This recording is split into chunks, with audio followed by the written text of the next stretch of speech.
माझे गुरुजन वर्ग व माझ्या तमाम देश बांधवांना माझा नमस्कार. माझे नाव खराडी सरदार पाटील आहे. मी इयत्ता 6वीत शिकते.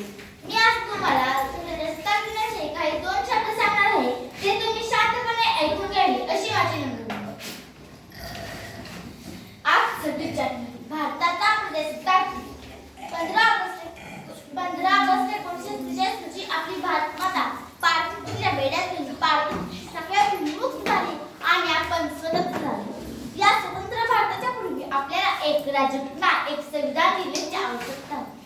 राज्यघटना लिहिण्याचे मार्गदर्शन भारताला करावे. राज्यघटना लिहिण्यासाठी एका विद्वान व्यक्तीची मदत इंग्रजांनी आपल्याला करावी अशी विनंती, अशी रिक्वेस्ट त्या काळी आपण ब्रिटिशांना केली होती. परंतु त्यांनी उत्तर दिले. राज्यघटनेचे सदस्य या विषयावर पीएचडी केलेले अर्थशास्त्रज्ञ, कायदे पंडित, पत्रकार, समाजसुधारक, लेखक डॉक्टर बाबासाहेब आंबेडकर यांची मदत केली. आणि 1950 सालापर्यंत डॉक्टर बाबासाहेब आंबेडकर यांच्या नेतृत्वाखाली, यांच्या मार्गदर्शनाखाली सर्वांना सामावून घेणारी एक राज्यघटना तयार करण्यात आली. आणि त्या राज्यघटनेच्या नियमानुसार 26 जानेवारी 1950 सालापासून आपला भारत देश प्रगतीचा, विकासाच्या आणि समृद्धीच्या मार्गाकडे वाटचाल करू लागला. अत्यंत विकट परिस्थितीत डॉक्टर बाबासाहेब आंबेडकर यांचे बालपण गेले. शाळेत शिकत असताना त्यांना अस्पृश्यतेच्या नावाखाली वेग कसरत जात होतं.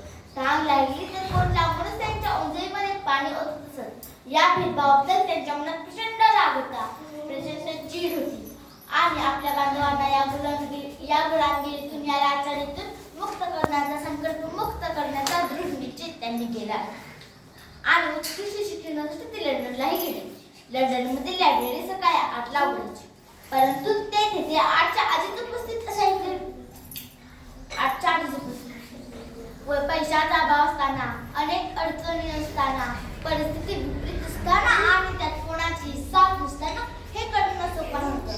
परंतु प्रचंड आत्मविश्वास, दुर्बल इच्छाशक्ती आणि कठोर परिश्रम याद्वारे डॉक्टर बाबासाहेब आंबेडकरांनी प्रत्येक अडचणीवर मात केली.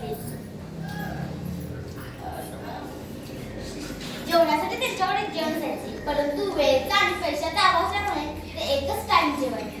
त्यांचे जेवण ही सकाळी लायब्ररीमध्ये असताना त्यांच्या खिशात असायचं. त्या 4 जेवणावरच त्यांना त्यांची भूक भागवावी लागली. मित्रांनो, आपल्या बांधवांना या गुलामगिरीतून मुक्त करण्यासाठी त्यांनी 16 तास अभ्यास केला. लाखो बांधवांचे जीवन आनंदायी जाऊ यासाठी त्यांनी खूप कष्ट केले. त्यांनी तर समाजासाठी केले. आपण आपल्या कुटुंबासाठी करू शकत नाही का? आपल्या कुटुंबाचं आयुष्य आनंदायी जाऊ यासाठी आपण कष्ट करू शकत नाही का? मित्रांनो, एक गोष्ट लक्षात ठेवा. आपला जन्म जरी गरीब कुटुंबात झाला असेल तरी त्यात आपली काही चूक नाही. मात्र आपल्या आईवडिलांचं म्हातारपण जर गरीब कुटुंबाचं जात असेल तर ती फक्त आणि फक्त आपलीच चूक आहे. आणि ती चूक आपल्याकडून होऊ नये यासाठी आपण खूप कष्ट केले पाहिजे, खूप मेहनत केली पाहिजे. आज तुमचं असलेल्या यशात शिखर गाठलं पाहिजे. मित्रांनो, तुम्हाला भारत या शब्दाचा अर्थ माहीत आहे का? भा म्हणजे तेज आणि रथ म्हणजे रम्मान झालेला. तेजात रम्मान झालेला जर देश कोणता असेल तर तो मित्रांनो आपला भारत देश आहे. मित्रांनो, इथे उपस्थित सर्वांना सारखाच रंग आवडतो का? कर्नाटकची, महाराष्ट्राची, गुजरातची भाषा सारखीच आहे का? नाही ना?